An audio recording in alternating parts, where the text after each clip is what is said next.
రాత్రి ఏం జరిగింది చెప్పరా మీరు? వేరే మాట్లాడుకుంటారు. సెలబ్రిటీల జీవితాలు అంత ఈజీ కాదు. ఒక చిన్న తప్పు జరిగితేనే పెద్ద తప్పు చేసేసినట్టు చూపిస్తారు. అటువంటిది ఎవరు ఊహించిన కాంట్రవర్సీస్ లో ఇరుక్కుంటే మామూలుగా వదిలిపెడతారా? ఎక్కి పడేస్తారు. అలా మన ఇండియన్ చరిత్రలో, ఎస్పెషల్లీ టాలీవుడ్ చరిత్రలో కొంతమంది స్టార్స్ కొన్ని వివాదాల్లో, అదే అనూహ్యమైన కాంట్రవర్సీస్ లో ఇరుక్కోవడం జరిగింది. సో ఈ రోజు మనం అసలు టాలీవుడ్ ను ఊపేసిన, తెలుగు రాష్ట్రాల్లో పెద్ద సెన్సేషన్ క్రియేట్ చేసిన కొన్ని టాప్ కాంట్రవర్సీస్ గురించి తెలుసుకుందాం. ఆ కాంట్రవర్సీస్ వల్ల ఈ యాక్టర్స్ కి జనాల్లో ఎంతో కొంత నెగిటివిటీ అనేది యాడ్ అయింది అని చెప్పాలి. అసలు ఎవరా సెలబ్రిటీలు అండ్ ఎందుకు కాంట్రవర్సీ క్రియేట్ అయ్యింది అన్నది ఈ వీడియోలో మనం క్లియర్ గా తెలుసుకుందాం. So here we list some of the most controversial Indian celebrities, mostly Telugu celebrities. వీడియోలోకి వెళ్ళే ముందుగా మా కంటెంట్ ఒకసారి చెక్అవుట్ చేయండి. నచ్చితే మాత్రం do subscribe. Number 1 Kajal Aggarwal. 2011లో FHM అని ఒక మ్యాగజైన్ కి కాజల్ టాప్లెస్ కవర్ ఫోటో ఇవ్వడం జరిగింది.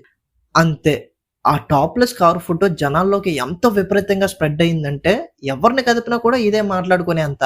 అప్పట్లో ఇప్పుడున్నంత సోషల్ మీడియా లేకపోయినా కూడా జనాల్లో విపరీతంగా స్ప్రెడ్ అయ్యింది. నాకు తెలిసినంత వరకు అప్పుడు దాకా ఏ యాక్టర్ కూడా తెలుగులో ఇట్లాంటి ఒక బోల్డ్ ఫోటోషూట్ అయితే జరపలేదనే చెప్పాలి. దానికి తోడు కాజల్ కూడా అప్పుడు దాకా హోమ్లీ క్యారెక్టర్స్ చేస్తూ ఉండేది. Girl next door, this kind of characters జనాల్లోకి విపరీతంగా వెళ్ళిపోవడంతో కాజల్ మీద ఒక కైండ్ ఆఫ్ రెస్పెక్ట్ అనేది స్టార్ట్ అయింది. బట్ ఈ టాప్లెస్ కవర్ ఫోటో ఎప్పుడైతే చూసారో జనాలు దీని గురించి విపరీతమైన నెగిటివ్ గా మాట్లాడుకోవడం స్టార్ట్ చేశారు. సో దీనికి కాజల్ వెంటనే స్పందిస్తూ, అయినా నేను బికినీ వేసుకోవడానికే కంఫర్టబుల్ గా ఉండను, ఆటికే నో చెప్తాను, అట్లాంటిది ఒక టాప్లెస్ కవర్ ఫోటోని, అది కూడా ఒక మ్యాగజైన్ కి నేను ఎందుకు ఇస్తాను, ఆ మ్యాగజైన్ వల్లే నా ఫొటోస్ ని మార్క్ చేసి వేయడం జరిగింది, అంతేగాని అది నా ఒరిజినల్ ఫోటో కాదు అని ఒక స్టేట్మెంట్ ఇవ్వడం జరిగింది. అంతే, దీనికి రెస్పాండ్ అవుతూ ఆ మ్యాగజైన్ వాళ్ళు, మేము ఏ విధమైన మార్ఫింగ్ చేయలేదు, దీనికి సంబంధించి మా దగ్గర BTS కూడా ఉంది, కావాలంటే దాన్ని కూడా మేము రిలీజ్ చేస్తాం, ఆవిడ మా స్టూడియోకి వచ్చారు, ఫోటోషూట్ జరపడం జరిగింది, దానితో పాటుగా మాకు ఒక ఇంటర్వ్యూ కూడా ఇచ్చారు అని చెప్పి వాళ్ళ దగ్గర ఉన్న రా ఫుటేజ్, ఆ BTS పిక్చర్స్ ని కూడా ఇంటర్నెట్ లో రిలీజ్ చేయడం స్టార్ట్ చేశారు. ఇది చాలా పెద్ద కాంట్రవర్సీ అయింది అప్పట్లో. అండ్ కాజల్ కూడా ఎప్పుడూ లేనంత నెగిటివిటీ వచ్చింది దీని తర్వాత. నెంబర్ 2 నాగార్జున. 2011లో నాగార్జున మీద ఒక కేసు పడడం జరిగింది. అది ఫ్రీలాన్సర్ కమ్ జర్నలిస్ట్ అయిన సునీత చౌదరి దగ్గర నుంచి. విషయం ఏమిటంటే ఆవిడ జర్నలిస్ట్ అయిన కారణంగా డమర్కో షూటింగ్ జరుగుతున్న షూట్ స్పాట్ కి వెళ్ళి ఆ షూటింగ్ విశేషాలను కవర్ చేయడానికి ఆవిడ వెళ్ళడం జరిగింది. సో అక్కడికి వెళ్ళిన తర్వాత నాగార్జున ఈ జర్నలిస్ట్ గురించి తెలుసుకున్నారంట. యాక్చువల్లీ ఈవిడ అంతకు ముందే కింగ్ అయిన ఒక సినిమాకి చాలా నెగిటివ్ గా రివ్యూ రాయడం జరిగింది. సో దాన్ని దృష్టిలో పెట్టుకున్న నాగార్జున గారు ఆవిడ కనపడిన వెంటనే ఆవిడని అబ్యూస్ చేయడంతో పాటుగా దారుణంగా తిట్టారంట. అండ్ ఇంకో స్టెప్ ముందుకేసి చంపేస్తాను అన్న వార్నింగ్ కూడా ఇవ్వడం జరిగిందంట. దాని తర్వాత సునీత చౌదరి గారు ఆ విషయాన్ని సీరియస్ గా తీసుకుని నాగార్జున గారి మీద ఒక కేసు వేయడం జరిగింది. దీని తర్వాత IPC 506 అండ్ 509 సెక్షన్స్ కింద కేసు బుక్ చేయడం జరిగింది. విషయం బాగా హిట్ ఎక్కడంతో అండ్ జనాల్లో కూడా ఒక కైండ్ ఆఫ్ నెగిటివిటీ స్టార్ట్ అవడంతో నాగార్జున మీద అండ్ ఆయన రియాక్ట్ అయ్యి సునీత చౌదరి దగ్గరికి వెళ్ళి ఆవిడని కొంచెం రిక్వెస్ట్ చేసుకోవడం జరిగిందంట. సో ఆ రిక్వెస్ట్ లో ఫస్ట్ ఆవిడ పెద్దగా ఇంట్రెస్ట్ చూపించలేనప్పటికీ కూడా ఆ కేసుని ఆవిడ విత్డ్రా చేసుకోవడం జరిగిందంట. ఇది చాలా పెద్ద కాంట్రవర్సీస్ కి దారి తీసింది. నాగార్జున లాంటి స్టార్ ఉన్నాడు కాబట్టి నుంచోగలిగాడు ఇప్పటికీ కూడా. అది ఏ చిన్న హీరో ఉండుంటే కొలాప్స్ ఆయన కెరియర్ మొత్తం. నెంబర్ 3 సిద్ధార్థ్.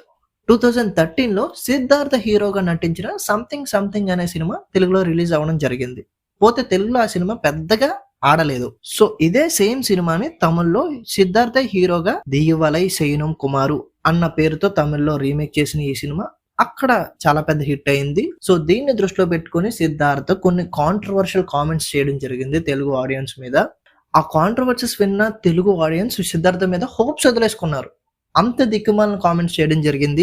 యాక్చువల్ గా తెలుగు ఆడియన్స్ పెద్ద హీరో సినిమాలు, లవ్ స్టోరీస్ మాత్రమే చూస్తారు. వాళ్ళకి కావాల్సిందల్లా మాస్ మసాలా, రొటీన్ సినిమాలు, వాటినే మళ్ళా తీస్తారు. వాళ్ళు అవే సినిమాలు మళ్ళీ చూస్తూనే ఉంటారు.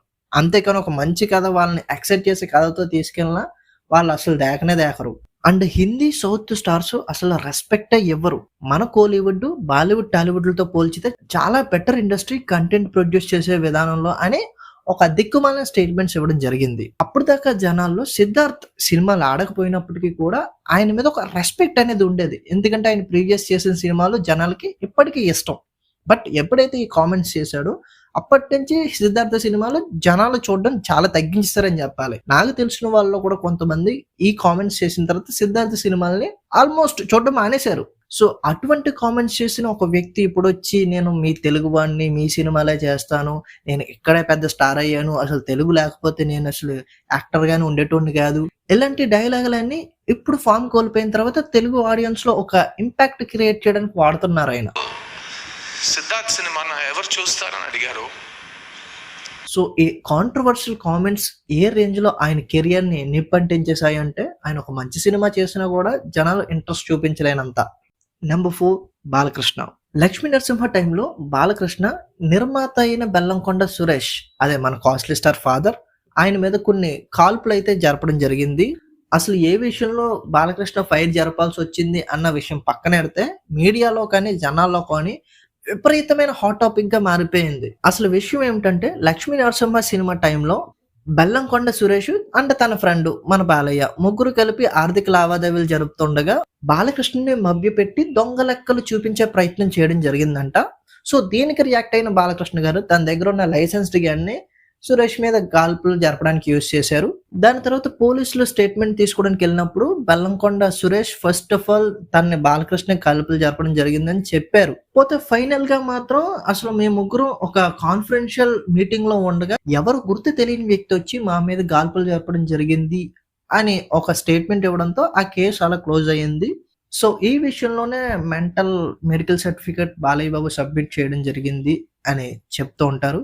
ఏదైతే ఏమైంది, బాలయ్య బాబుకి మాత్రం విపరీతమైన నెగిటివిటీ వచ్చింది. సో అది ఆయన చేసే సినిమాల మీద కూడా చాలా గట్టిగా ప్రభావం చూపడం స్టార్ట్ చేసింది. నెంబర్ 5 మోహన్ లాల్.